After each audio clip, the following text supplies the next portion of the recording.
Welcome. Thank you so much. Well, I think I'll jump right in then if that's fine for you. So thanks so much. I'm so sad that I couldn't be there today. I had everything planned and then I got onto the quarantine list coming in from the Netherlands. And then on the unquarantine list, but here I am, at least online, so we can see each other. My name is Saskia. I'm one of the co-founders of Yunus Social Business, and we'll be speaking about Yunus Social Business now in a second. And so, I've been saying for some time that social is the new digital. And I never meant that when I talked about social, I never talked about social media, even though that may be something that we may be thinking, given that this is a tech conference. But I always really meant social as in good for society. And in fact, the fact that an entirely tech-focused conference, as NOAH is now really focusing on sustainability and has its own conference format here in Zurich focused on sustainability, is just one other item in the list of arguments that I think says that what I had been saying for a couple of years is definitely coming true. And normally I kind of make this argument to CEOs of large corporations, and they themselves have obviously over the last decade been really struggling with how they actually focus on their digital transformation, because all of them are obviously way behind. But luckily today I'm speaking to an audience which is very tech enabled, very tech focused. So that part of the transformation shouldn't be an issue at all. And we can focus entirely on how can we really leverage that incredible talent that is in the room here today and that is at the overall conference, and how can we use those superpowers to really make a significant difference in the world. So I'll make the argument that social is the new digital today and make it a bit more concrete and share some arguments for you. So you're also hopefully entirely brainwashed, just like I am after this session. So let me introduce my co-founder, Mohammed Yunus, to you. He won the Peace Nobel Prize over 10 years ago. He is a Bangladeshi economist and most importantly, entrepreneur, social entrepreneur. And he pretty much had an idea or a dream 30 years ago, which he called social business. So he dreamt about a new type of business, a business which was created to serve society, not just there to make money for its shareholders. It would use profit as the fuel to solve real world problems, rather than as an end in itself, how we often understand it in the normal business world. And it also, unlike many of the businesses here that are perhaps thinking about how can they convince the next VC to become the next unicorn, and perhaps actually think about a short-term exit, this type of business would actually really start with like a real world problem. So not another, let's say, photo sharing app or anything like that, but would start with a real world problem. And as that company would grow and scale up and become a scale up, it would actually continue to stay laser focused on solving that social or environmental problem and thinking about how it could reach more people in need, rather than sort of focusing on the shareholders yet again. So that's what a social business is. And I heard about that now over a decade ago, and it did touch me. And I thought, wow, that's actually pretty freaking cool. If we could just change a little piece of the DNA of business and make it work for society. And with that in mind, Yunus now 30 or almost 40 years ago, really built something called the Grameen Bank, the village bank in Bangladesh. It is a bank that now serves over 9.5 million women with small loans, $5, $10, $100. And they're, with that, able to build their small little businesses. So buy a cow, make milk, pay back the loan, and thereby be able to create income for their families. And this company, this bank, has not only impacted these almost 10 million women directly, but of course their families as well, and ensured that they had a chance to get themselves out of poverty. So it's a company that in itself has served over 50 million people in the country of 150 million people, so a third of the entire country.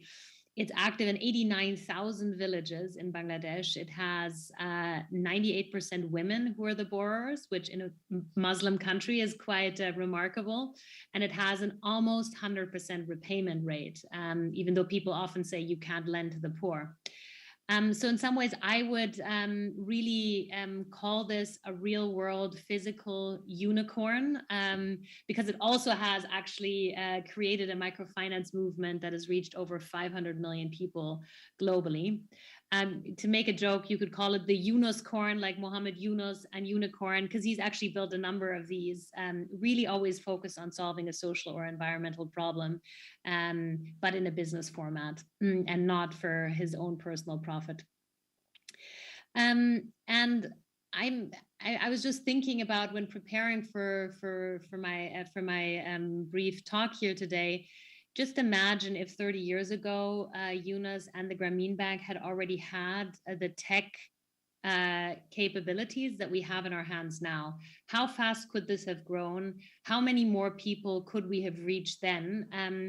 And what an incredible tool that we now have in our hands to actually make this impact much more exponential. Again, I said 12 years ago, I was inspired by the idea of social business. I was a management consultant, very boring, a little BCG person at that point in time. And I had really been brainwashed in a different way. I'd been brainwashed from my business school and also from the consulting world that really the business of business is business. It's about making profits. And it was about, ensuring we were the best in the markets and the biggest, etc. But in some ways, I did at some point start thinking that perhaps something was not right in this model. Why had we managed to tell ourselves the story that doing business while harming other people was just entirely fine? When did we convince ourselves that it was just normal to, hurt other people or harm them or harm the environment, and think that that was the norm? And there was definitely, you were doing something wrong when you weren't doing that because you were not a smart business person. So something in that rhetoric didn't really sit well with me. And that was, I think, in 2008-9, in the middle of the then financial crisis, the one before the COVID crisis. I don't know if you guys all remember, but that was one where I really started questioning the capitalism that we had been part of. I did my research, as a good management consultant does. And one of the facts that really stuck in my head was the topic of inequality. And what I learned was that 8 men own as much wealth as the other 3.5 billion people, which live below $2.5 a day. So in other words, again, like 8 men own the same amount of wealth as the other 3.5 billion people, so the other half of the planet. This is data from a couple of years ago from Oxfam, and I'm sure there are even more updated numbers that probably do not look any better after the COVID crisis, where wealth concentration has most likely increased even more significantly. And that I realize that that's a state that probably doesn't really work. At the same time, being German, I also knew the other model that had been proposed, communism or socialism, was definitely not a model that would work. So how could we perhaps use the capitalism that is strong and that has an incredible force, but do it in a better way? And that's really when I decided that social business was, for me, the way that I wanted to go and that I wanted to dedicate my life to, really.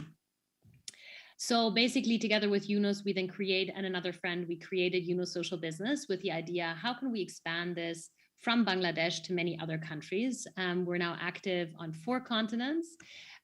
We've supported over 2,000 social business entrepreneurs around the world.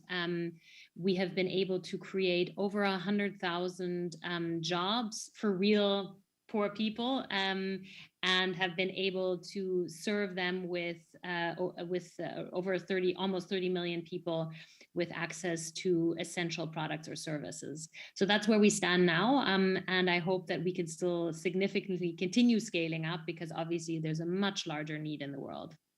But that's where we stand today. The way we work at Yunus Social Business is we have 2 sides.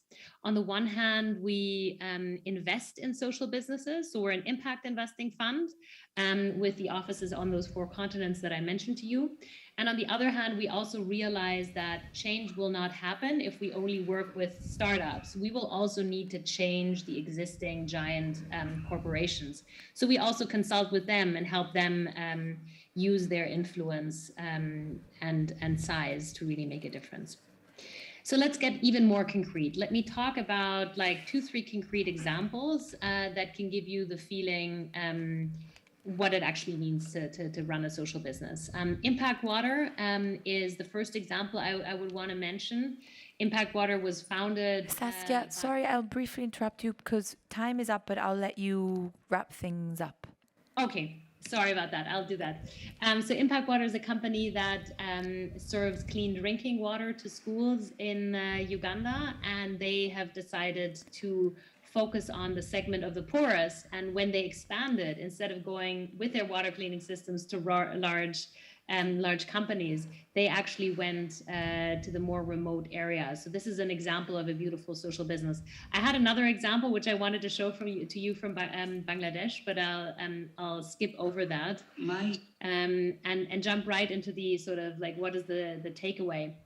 I think 3 options for you to get involved. Number 1, as tech entrepreneurs that you all are, perhaps consider setting it up as a social business, create your own social business. Number 2, if you're an investor in the room, you can invest in the current Yunus social business portfolio. That's also an option. And number 3, we can also help you build your own tailor-made impact investing portfolio, if that's of interest. Thank you for joining us today. If you want to contact her, please take a picture quickly of her contact details.